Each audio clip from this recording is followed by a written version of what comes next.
আগে তারা সীমান্তে তারা নাকি চোরাচালানকারী তাদেরকে মারত।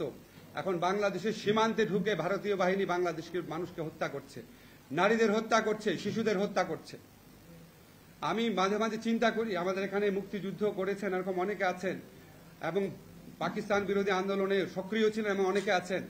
আমার কালকে একটা জিনিস মনে হচ্ছিল যে স্বাধীনতা যুদ্ধের আগে পাকিস্তানি বাহিনী বা পাকিস্তানি রেজিম কতজন বাঙালিকে হত্যা করেছিল, আর শুধু গত 10 বছরে বা গত 15 বছরে ভারতীয় বাহিনী কতজন বাংলাদেশিকে হত্যা করেছে।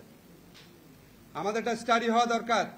আমার ধারণা, আমি যতটুকু ধারণা করতে পারি, স্বাধীনতা যুদ্ধের আগে পাকিস্তানিরা যেই পরিমাণ বাংলাদেশিকে হত্যা করেছিল বিভিন্ন রাজনৈতিক আন্দোলনের কারণে, কোন রকম উস্কানি রাজনৈতিক আন্দোলন ছাড়াই বাংলাদেশ ভারত বর্ডারে তার কমপক্ষে 10 থেকে 50 গুণ বেশি মানুষ খুন করেছে।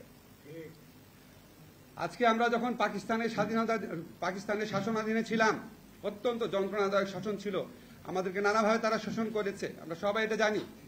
আমার প্রশ্ন, যখন আমরা পাকিস্তানি আমলে ছিলাম তখন কতজন পাকিস্তানি এই দেশে চাকরি করত, আর এই স্বাধীন বাংলাদেশে কতজন ভারতীয় এই দেশে চাকরি করে? আমরা পত্রপত্রিকায় পড়ি 26 লাখ ভারতীয় চাকরি করে।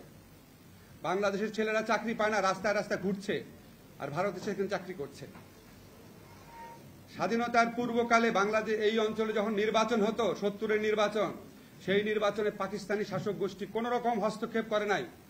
যদি করতো তাহলে তো বঙ্গবন্ধুর দল এরকম ভূমিধস বিজয় পেত না। আর স্বাধীনতার পরে এই সরকারের আমলে অন্য দেশ থেকে আমাদের নির্বাচনে হস্তক্ষেপ করে বাংলাদেশের মানুষের ভোটাধিকার হরণ করা হয়।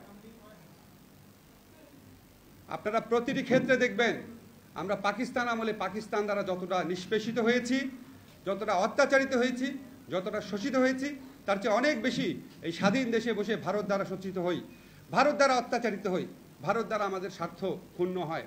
আজকে অত্যন্ত যৌক্তিক কারণে আমরা 1971 সনে পাকিস্তানের বিরুদ্ধে স্বাধীনতার ডাক দিয়েছিলাম বঙ্গবন্ধুর নেতৃত্বে, এবং অত্যন্ত যৌক্তিক কারণে আজকে ভারতের বিরুদ্ধে আমাদের স্বাধীনতার ডাক দিতে হবে, ভারতের বিরুদ্ধে আমাদের সার্বভৌমত্বের ডাক দিতে হবে।